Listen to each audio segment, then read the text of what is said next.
नमस्कार, आप देख रहे हैं हेडलाइंस 24 समाचार चैनल। आइए रुक करते हैं आज की खबरों की ओर।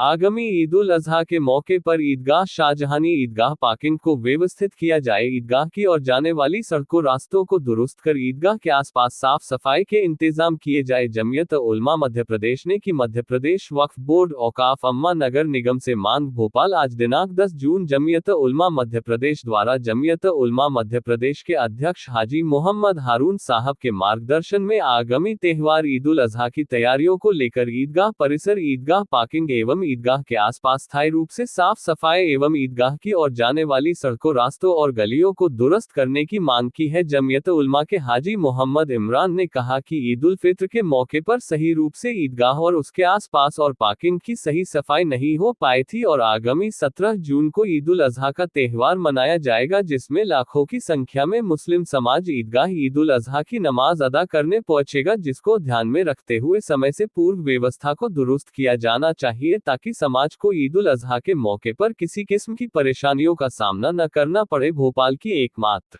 ऐतिहासिक ईदगाह शाहजहानी और उसकी पार्किंग अपना अस्तित्व खोती नजर आ रही है, जिसके संरक्षण सुरक्षा की और बुनियादी कोशिश करने की जरूरत है। सर्वप्रथम दो ईदगाह और उसकी पार्किंग पर मध्य प्रदेश वक्फ बोर्ड औकाफ अम्मा को गंभीरता से ध्यान देना चाहिए। दूसरी और नगर निगम को भी ईदगाह और पार्किंग के आसपास की व्यवस्था को सही ढंग से व्यवस्थित करने में उचित सहयोग प्रदान करना चाहिए। हाजी इमरान ने कहा कि 2 माह पूर्व ईद उल फित्र के मौके पर भी मांग की गई थी और 2 माह पश्चात फिर ईद उल अजहा का समय निकट है। इसको देखते हुए ईदगाह और पार्किंग को व्यवस्थित किया जाए एवं आसपास की सड़कों गलियों को व्यवस्थित किया जाए। हाजी इमरान ने कहा कि पूर्व में 2 मेन सड़कों को सीमेंट कंक्रीट से व्यवस्थित किया गया था, पर अन्य सड़कों गलियों पर कोई तवज्जो नहीं दी गई और न ही ईदगाह और पार्किंग आसपास सही साफ सफाई सही रूप से हो पाई थी। 17 जून को ईद उल अजहा होगी, उससे पूर्व सभी विभागों द्वारा व्यवस्था को दुरुस्त करने में उचित सहयोग प्रदान करने की आवश्यकता है, जिसको गंभीरता से लेकर ध्यान दिया जाए, जिसकी मांग मध्य प्रदेश वक्फ बोर्ड औकाफ अम्मा एवं नगर निगम भोपाल से की गई है। बिस्मिल्लाहिर्रहमानिर्रहीम। देखिए, जमीयत उलमा मध्य प्रदेश जो है हमारे सदर हाजी मोहम्मद हारून साहब की सरपरस्ती में पिछले 20 सालों से ईदगाह के संरक्षण की मांग कर रही है। उसमें पार्किंग भी आती है, पर वक्फ बोर्ड और औकाफ अम्मा की तरफ से बिल्कुल उस पर तवज्जो नहीं दी जाती है।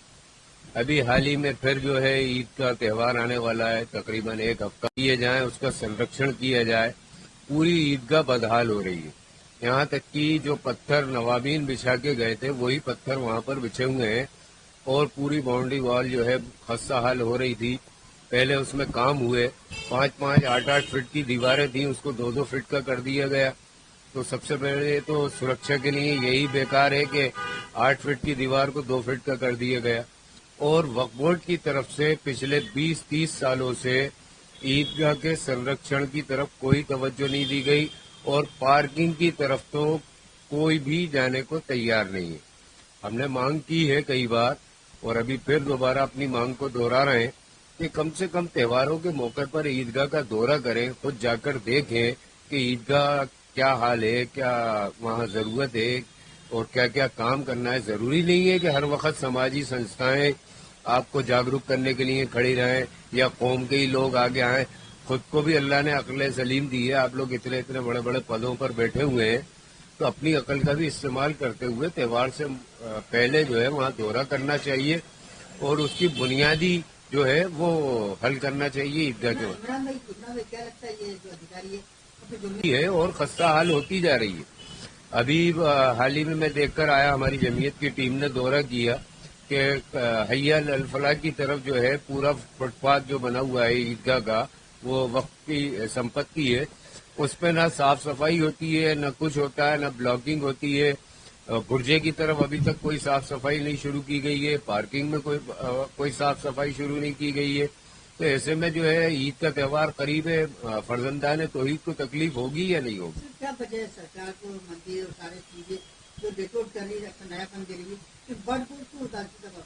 देखिए, वक्फ बोर्ड के पास बहुत बड़ा एक बजट है, तकरीबन 3-4 करोड़ रुपए सालाना बजट है। तो हमारी उनसे पहले भी मांग थी कि कम से कम आधा बजट 1 साल ईदगाह पे खर्च कर दिया जाए ताकि ये जो रोज रोज का रोना है ये ना हो। अभी सरसरी चूना पोत देते हैं, तो चूना पोतने से ईदगाह का संरक्षण थोड़ी होगा। पहले भी उसमें काम किए गए, पर वो ऊंट के मुंह में जीरा। ऐसे कामों की जरूरत नहीं है। काम होना चाहिए बुनियादी, और ईदगाह की पार्किंग और उसमें जो है अच्छी तरह संरक्षण के कार्य हो, चारों तरफ लाइटें लगाई जाएं, रात में भी ईदगाह रोशन हो, और 12 महीने ईदगाह का इस्तेमाल भी होना चाहिए। कुछ न कुछ छोटे छोटे कौम की फलाह और बहबूद के काम वहाँ शुरू होने चाहिए। इमरान भाई, हमने भी जो निरीक्षण करा, पुरानी मजारें, प्राचीन मजारें थी, वो अब तारों में मिट्टी नजर आ रही है, झाड़ियों में पेड़ होती जा रही है, वहाँ तो बदबू भी खत्म हो रहा है, इसको क्या करेंगे? ये सब वक्फ बोर्ड का जिम्मेदारी होती है। वक्फ बोर्ड जो है समितियां बनाती है, कब्रिस्तान सुरक्षा समितियां, और मज़ारों की भी समितियां बनाती हैं। जहां मैंने खुद देखा है कि जहां आमदनी है वो तो चमचमा रहे हैं, और जहां दफन का काम होता है वो बिल्कुल बदहाल है। मतलब जिसका यूज डेली यूज होता है, उस डेली यूज की जगह को है पूरा बदहाल कर रखा है, और साल में एक बार जाने वाली जगहों को जो है पूरा रोशन कर रखा है, क्योंकि वहां से आमदनी आती है। तो भाई कब्रिस्तान हो, मजार हो और दीगर जगहों पर जो वक्फ बोर्ड के अधीन आती है, उन पर तवज्जो देना चाहिए।